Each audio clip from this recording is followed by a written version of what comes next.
ተቀባይነት የሌለው ጣልቃ ገብነት፣ የሉዓላዊነታችን ቀጥተኛ ጥሰት የሚሉ ሁለት ሐሳቦች ዛሬ ለፕሮግራማችን ጅማሬ ማብሰሪያ አድርገናቸዋል። እነዚህ ሁለት ሐሳቦች አርገዎች እንዴት ተመረጡ ካላችሁ ደግሞ ከሀርጌሳ ቤተ መንግስት አንድ መግለጫ ወጥቷል። ያ መግለጫ በውስጡ ከያዛቸው ሐሳቦች መካከል እነዚህ ሁለት ነገሮች ጎላ ብለው ይታያሉ። ሀርጌሳ መግለጫ አውጥታለች። መግለጫ ያወጣችው ደግሞ በትናንትናው ዕለት የቱርኩ ፕሬዝዳንት ረሲብ ጣይብ ኤርዶሃን ከአዲስ አበባ ውስጥ ሆነው ያስተላለፉትን መልእክት ተከትሎ ነው። ይህ መግለጫ ተራ ዲፕሎማሲ ወረቀት አይደለም። ይልቁንም በአፍሪካ ቀንድ ሰማይ ላይ የተተኮሰ የዲፕሎማሲ ማስጠንቀቂያ ነው እንጂ እየተባለለት ይገኛል። የሶማሊላንድ መንግስት የቱርኩን ፕሬዝዳንት ረሲብ ጣይብ ኤርዶሃን ንግግር በጠንካራ ቃላት ነው የኮነነው። ኤርዶሃን በአዲስ አበባ ቆይታቸው ስለ ሶማሊላንድና ስለ እስራኤል ያንጸባረቁት አቋም ገና አየር ላይ ሳይበተን ሀርጌሳ የዲፕሎማሲ ቦምቧን አፈንድታለች። በሀርጌሳ ጎዳናዎችም የቁጣ ድምጾች መሰማት ስለመጀመራቸው የተለያዩ የመረጃ ምንጮች እያጋሩ ነው የሚገኙት። ለመሆኑ ግን ይህን ያህል ቁጣ የቀሰቀሰው የኤርዶጋን ንግግር ምን ነበር? ቱርክስ ለምን በዚህ ሰዓት የሶማሊላንድና የእስራኤልን ግንኙነት ለመንቀፍ መረጠች? ዛሬ በዚህ ልዩ ጥንቅራችን ከትናንቱ የፕሬዝዳንቱ ንግግር በስተጀርባ ያሉትን ያልተሰሙ ሚስጥሮች እንዳስሳለን። ቱርክ በሶማሊያ የባህር ዳርቻ ላይ የቆለፈችውን የ$70 ሚሊዮን ግዙፍ ኢንቨስትመንት ሚስጥርም ምን እንደሆነ እንመለከታለን። ከሁሉም በላይ ደግሞ ኢትዮጵያ በአንካራ የቆየ ወዳጅነትና በእስራኤል አዲስ የዲፕሎማሲ መስመር መካከል የገባችበትን አስቸጋሪ አጣብቂኝ ደረጃ በደረጃ እንመረምረዋለን። የቀንዱ ትኩሳት ወዴት ያመራል? ቱርክስ በአዲስ አበባ መሬት ላይ ሆና ለሶማሊላንድ ምን አይነት መልእክት አስተላለፈች? ያ መልእክትስ ለሶማሊላንድ ብቻ የሚያተኩር ነው ወይ የሚለውን እስከ መጨረሻው አብራችሁን ስትቆዩ የምታደምጡት ይሆናል ማለት ነው። የተከበራችሁ የገበያ ሚዲያ ተከታታዮቻችን ልዩ ጥንቅራችን ጀምሯል። አብራችሁን በመቆየት እንድትከታተሉንም እንጋብዛችኋለን። እኔ ሚሊዮን ሙሴ አብራችሁ ቆያለሁ። የዩቲዩብ ገጻችንን አዲስ የተቀላቀላችሁ ከሆነ ላይክ፣ ሼርና ሰብስክራይብ ማድረጋችሁን እንዳትዘነጉ። ከተከታዩ አጭር መሸጋገሪያ በኋላ ተመልሰን ስንመጣ ቀደም ሲል መግቢያ ላይ ያነሳናቸውን ጉዳዮችን አንስተን እንወያያለን፣ ቆይታ እናደርጋለን። ስለዚህ አብራችሁ እንድትቆዩ በድጋሚ ጋብዛለሁ።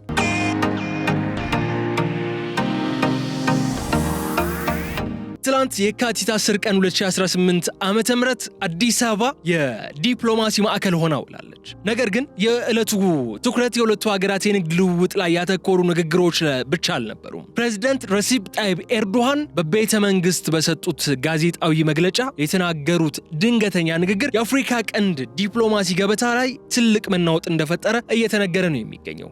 በትላንት የልዩ ጥንቅር ዳሰሳችን እንዳስቃኘናችሁ ኤርዶጋን እንዲህ ነው ያሉት። እስራኤል ለሶማሊላንድ ዕውቅና ለመስጠት የምታደርገው ጥረት ለአፍሪካ ቀንድም ሆነ ለሶማሊላንድ ሕዝብ ምንም የሚፈይደው ነገር የለም። ኢት ቤኔፊትስ ኖ ዋን ሲሉ ነው የተደመጡት። ፕሬዝዳንቱ ንግግራቸውን ቀጥለውም ይህ ቀጠና የውጭ ኃይሎች የጂኦፖለቲካ ትግል አውድማ መሆን የለበትም ሲሉም ጠንከር ያለ ማስጠንቀቂያን ሰጥቷል። ቀጠናው የፍልሚያ ሜዳ እየሆነ ነው የሚሉ ሐሳቦች በተደጋጋሚ ሲነሱ ነበር ከዚህ ቀደም። በአሁኑ ሰዓት ኢትዮጵያ የህልውና ጉዳይ ነው ብላ ያቀነቀነችው ካለው የፍትሃዊ የሆነውን የባህር በር ጥያቄ ጋር በተያያዘ ከኤርትራ በኩል የሚነሱ ሉዓላዊነትን ለመድፈር የሚደረጉ ጥረቶች ያሉ የሚሉ ውሃ ማይቋጥሩ ወንጀሎችና ሶማሊላንድን ዕውቅና ለመስጠት እየተሴረብኝ ነው የሚሉ የሶማሊያ ክሶች ተደማምሮ በአካባቢው ላይ ውጥረት ነግሷል። ከዛ ባሻገር በሱዳን ላይ ያለውን ጦርነት እንደምናውቀው ነው። ይህ በእንዲህ እንዳለ ነው ታዲያ ፕሬዝዳንቱ በንግግራቸው ይህ ቀጠና የውጭ ኃይሎች የጂኦፖለቲካ ትግል አውድማ መሆን የለበትም ሲሉ የተደመጡት። እኛ ሶማሊያ ላይ ያለን፣ እስራኤል ወደ ሶማሊላንድ ለመግባት እየጣረች ነው፣ እነ ዩኤ ያሉ አካባቢውን የውጥረት ማዕከል እየሆነ ነው፣ የጦርነት አውድማ የፍልሚያ ሜዳን መሆን የለበትም ሲሉ ጠንካራ ማስጠንቀቂያቸውን የሰጡት ረሲብ ጣይብ ኤርዶሃን። ለመሆኑ ግን ኤርዶሃን ለምን እስራኤልን መጥቀስ አስፈለጋቸው? ቱርክ ለሶማሊያ ሉዓላዊነትና የግዛት አንድነት ያላት የማይናወጥ አቋምም ደግመው ገልጿል። ይህ ማለት ግን ለሶማሊላንድ የህልውና ጥያቄና ከእስራኤል ጋር ለጀመረችው አዲስ የዲፕሎማሲ ወዳጅነት አይሆንም የሚል ቀይ ካርድ እንደማሳየት ተደርጎ ነው የተወሰደው። ለዚህም ነው ሀርጌሳ በቁጣ መግለጫ ያወጣችው። ፕሬዝዳንቱ በአዲስ አበባ መሬት ላይ ቆመው ይህንን መናገራቸው ደግሞ መልእክቱ ለሀርጌሳ ብቻ ሳይሆን ለኢትዮጵያም ጭምር መሆኑ ግልጽ ያደርገዋል። ቱርክ በተዘዋዋሪ እኔ ያለሁ ሌላ ኃይል በዚህ ቀጠና ስር እንዲሰድ አልፈቅድም የሚል የኃያልነት ድምፅ ነው እያሰማች ያለችው። ይህ ድምፅ ታዲያ በሶማሊላንድ በኩል እንደ ትልቅ የዲፕሎማሲ ጥቃት ተደርገው እንደተቆጠረ ከሶማሊላንድ የተሰማው መግለጫ ያሳያል። የፕሬዝዳንት ኤርዶዋን ንግግር አዲስ አበባ ላይ ገና ተሰምቶ ሳያበቃ ከ700 ኪሎ ሜትር በላይ ርቃ በምትገኘው ሃርጌሳ የዲፕሎማሲ ሰማይዋ ላይ የቁጣ መብረቅ ነው የተስተዋለው። ሶማሊላንድ ለዚህ ንግግር የሰጠችው ምላሽም ዲፕሎማሲያዊ ጨዋነት የተላበሰ ቢሆንም ውስጡ ግን መራራና የማያወላዳ እንደነበር እየተገለጸ ነው። የሶማሊላንድ የውጭ ጉዳይ ሚኒስትር ባወጣው አስቸኳይ መግለጫ የኤርዶጋን ንግግር ቀጠናዊ ግንኙነቶችን ሆን ብሎ ለማደናቀፍ የታለመ ጣልቃ ገብነት ነው ሲል በጽኑ ኮንኖታል። ሃርጌሳ ለቱርክ ፕሬዝዳንት የላከችው መልእክትም ግልጽ ነበር። የአፍሪካ ቀንድ የውጭ ፖሊሲ በቀጠናው መንግስታትና ሉዓላዊ ህዝቦች እንጂ በባህር ማዶ ባሉ ኃይሎች ፍላጎት ሊወሰን አይገባም የሚልም ግልጽ መልእክት ሃርጌሳ ለአንካራ ልካለች። የሃርጌሳው መግለጫ ሙሉ ይዘት ምንድነው የሚለውን እስቲ እንመልከተው አንዴና ሶማሊላንድ ለምንድነው ይሄን ያህል የተበሳጨችው የሚለውን ጥያቄ ደግሞ ቀጥለን እንመልሰዋለን። ሃርጌሳ ባወጣችው አስቸኳይ መግለጫ የቱርክ ሪፐብሊክ ፕሬዝዳንት ሰሞኑን ስለ ሶማሊላንድ የሰጡትን አስተያየት በተመለከተ ከሶማሊላንድ ሪፐብሊክ መንግስት የተሰጠ መግለጫ በሚል ነው ፌብሩዋሪ 18 ቀን 2026 እንደ አውሮፓውያኑ አቆጣጠር ይህ መግለጫ ይፋ የተደረገው። የሶማሊላንድ ሪፐብሊክ የቱርክ ሪፐብሊክ ፕሬዝዳንት ሰሞኑን የሰጡትን አስተያየት በሶማሊላንድና በክልላዊ አጋሮቿ መካከል ያለውን ግንኙነት ለማዳከም ያለመም ተቀባይነት የሌለው ጣልቃ ገብነት ነው በማለት በግልጽ ኮንናለች።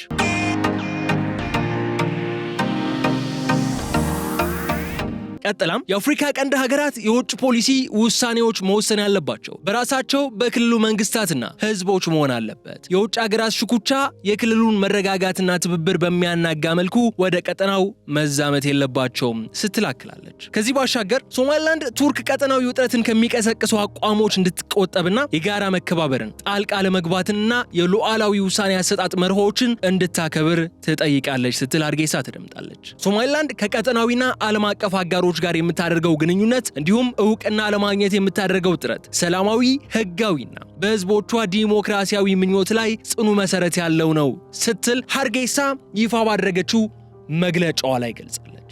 ግን ሶማሊላንድ ይህን ያህል ያበሳጫት ምንድነው? ከዚህ ዲፕሎማሲያዊ ሽፋን የለበሰ መግለጫ ጀርባ ቁጣ እንዳለ ያሳያል። መግለጫው እንደሚለው ቱርክ የሌላን አገር ሉዓላዊ ውሳኔ አሰጣጥ መርህን ማክበር ይገባታል። እኛ ከእስራኤልም ሆነ ከሌሎች ሀገራት ጋር የምንመሰረተው ግንኙነት የራሳችን ብሔራዊ ጥቅምን እንጂ የአንካራ ፍቃድ አይጠይቅም የሚል ይዘት ያለው የዲፕሎማሲ ጦርነት የከፈተ መግለጫ ነው። በሃርጌሳ ጎዳናዎች ላይ የሚገኙ ወጣቶችና ፖለቲከኞችም ቱርክ የሶማሊያ ጠበቃ መሆኗን አቁማ የሶማሊላንድን የ30 ዓመት የዲሞክራሲ ጉዞ ማክበር አለባት የሚሉ ድምጾች እያሰሙ መሆኑ የተለያዩ ድረገጾች ያሰፈሩት መረጃ ነው። ይህ የሃርጌሳ ቁጣ በቱርክና በሶማሊላንድ መካከል ለዓመታት የቆየውን የንግድና የልማት ትብብር ወደ ጥያቄ ምልክት ውስጥ እየከተተው ይገኛል። ነገር ግን ቱርክ ለምን በዚህ ሰዓት ለሶማሊላንድ እንዲህ ያለ ጠንከር ያለ ፊት አሳየች? ከዚህ ጀርባ አንድ ሚስጥር አለ። ከዚህ ጀርባ ያለው የ$70 ሚሊዮን ኢንቨስትመንት ነው። ይህ ኢንቨስትመንት ደግሞ ወደ ቀጣዩ ጉዳያችን ወደ ሆቢዮ ወደብ ይወስደናል። አሁን ወደ ዋናው ጥያቄው እንመለስ። ቱርክ ለምንድነው በዚህ ሰዓት እንዲህ ያለ ግልጽ የሆነ ወገንተኝነት እያሳየች ያለችው? ለምንስ የሶማሊላንድንና የእስራኤልን ግንኙነት በጥርጣሬ አይን ተመለከተች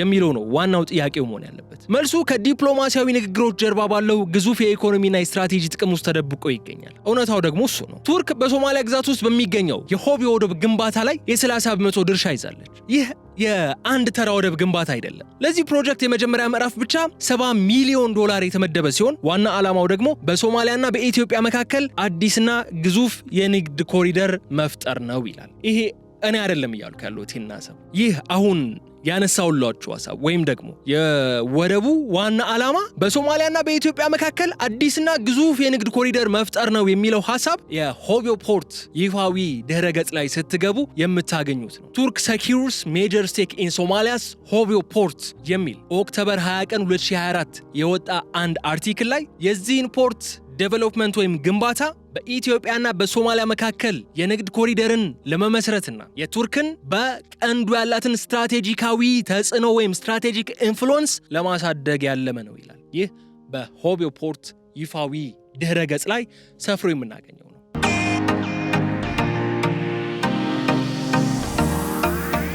አስቡት፣ ቱርክ ይህንን ወደብ በማልማት በአፍሪካ ቀንድ ያላትን የንግድ የበላይነት ለማረጋገጥ እየሰራች ባለችበት በዚህ ወቅት ሶማሊላንድ ከእስራኤል ጋር አዲስ ወዳጅነት መጀመሯ ለአንካራ ስጋት ሆኖባታል። እስራኤል በሶማሊላንድ በኩል የምታገኘው ተሰሚነት ቱርክ በሆቤ በኩል ያላትን ስልታዊ ጥቅምና የቀጠናዊ ተጽዕኖ ፈጣሪነት ሚናን ሊገዳደረው ይችላል የሚል ስጋትም በአንካራ ቤተ መንግስት ውስጥ እንዳለ የሚያሳይ ሆኗል። ኤርዶሃን እስራኤል ማንንም አትጠቅምም ሲሉ፣ ትክክለኛ ትርጉሙ ግን እስራኤል የቱርክን የንግድና የፖለቲካ የበላይነት በዚህ ቀጠና ላይ እንድታናጋ አንፈቅድም የሚል ድብቅ መልእክት ያስተላልፉ እንደሆነ የፖለቲካ ተንታኞች እየገለጹ ነው የሚገኙት። በመሆኑም የ$70 ሚሊዮን የሆቤ ወደብ ፕሮጀክት ከድንጋይና ከኮንክሪት በላይ ነው ይባላል። የቱርክ የጂኦፖለቲካ አሻራ ማረፊያም ነው። ይህ ደግሞ ኢትዮጵያን በአስቸጋሪ ምርጫ ፊት አቁሟታል። ኢትዮጵያ በቱርክ በኩል የቀረበላትን የሆቤ ወደብ እድል ትመርጣለች ወይስ ከሶማሊላንድና ከእስራኤል ጋር የጀመረችውን አዲስ የዲፕሎማሲ መስመር በድብቅ እየተካሄደበት ያለውን የዲፕሎማሲ መስመር ትመርጣለች የሚለው ደግሞ በጉጉት የሚጠበቅ ይሆናል። አሁን እንግዲህ የዲፕሎማሲው ኳስ በኢትዮጵያ ሜዳ ላይ ነው የሚገኘው ማለት ነው። ኢትዮጵያ በሁለቱም መካከል አማራጭ የምታገኝበት እድል ተፈጥሯል። አማራጭ አግኝታለች። የበርበራም የሆቤ ወደብም ማግኘት የምትችልበት እድል አለ። ከኤርትራ ጋር ሊኖሩ የሚችሉ መጪ ንግግሮች ዊን በሆነ መንገድ የባህር በር ባለቤት ሊኮንባቸው የሚችሉ ሌሎች አማራጮችም እንዳሉ ሆነው አሁን ግን ጠረጴዛው ላይ በቱርክ በኩል እየተቀነቀነ ያለው ከሶማሊያን ሉዓላዊ አንድነት ያከበረን በንግግር መሰረት ያደረገን የሆቤ ወደብ ለመጠቀም የሚያስችለውንና የእስራኤልን ፓስ ተከትሎ ለሶማሊላንድን እውቅና በመስጠት ደግሞ የበርበራን ፖርት ለማግኘት እድል እንዳለ መሬት ላይ እየታየ ነው። ይህ የዲፕሎማሲው ኳስ በኢትዮጵያ ሜዳ ላይ እንድትንከባለል አድርጓል። የኢትዮጵያ መንግስት በአንድ በኩል ከጥንት ወዳጁ ከቱርክ ጋር ያለውን ስልታዊ ግንኙነት መጠበቅ አለበት። በሌላ በኩል ደግሞ ከሶማሊላንድ ጋር እየተደረጉ ያሉትን ንግግሮች እንዲሁም ከእስራኤል ጋር የሚመሰረተውን ጥብቅ የሆነ ወዳጅነት የራሱ የሆኑ ጥቅሞች አሉት። ፕሬዝዳንት ኤርዶሃንም በአዲስ አበባ መሬት ላይ ቆመው ያንን ጠንከር ያለ ንግግር ማድረጋቸው በአጋጣሚ የሆነ ነገር አይደለም። በኢትዮጵያ ላይ ግልጽ የሆነ የዲፕሎማሲ ጫና መፍጠራቸው አይቀሬ ነው። ከኛ ጋር ሆናችሁ የሆቤውን ወደብና የ$70 ሚሊዮን ኢንቨስትመንትን ትመርጣላችሁ ወይስ ከሶማሊላንድና ከእስራኤል ጋር ያለውን አዲስ መስመር የሚል ያልተጻፈ ጥያቄም በአዲስ አበባ አየር ላይ እያንዣበበ መሆኑ ግልጽ ነው። የኢትዮጵያ የባህር በር ጥያቄ ከነዚህ ኃያላን ሽኩቻ ጋርም ተሳስሮ ያለበት ሁኔታ ነው ያለው። ቱርክ የሆቤውን አማራጭ ስታቀርብ ኢትዮጵያ በሶማሊላንድ በኩል ያላትን የባህር በር ፍላጎት እንድታቀዘቅዝ ግፊት እያደረገች መሆኑ ግልጽ ነው። የቀጠናው ሰላም፣ የንግድ ኮሪደሮች ግንባታና የኃያላን ሀገራት የጥቅም ፍላጎት ዛሬ አዲስ አበባን የዲፕሎማሲ ምርጫ ውስጥ ከቷታል። ኢትዮጵያ የትኛውን መንገድ ትመርጥ ይሆን? ለቱርክ የቆየ ወዳጅነት ትገዛለች ወይስ ለራሷ አዲስ ስትራቴጂካዊ መስመር ትጸናለች?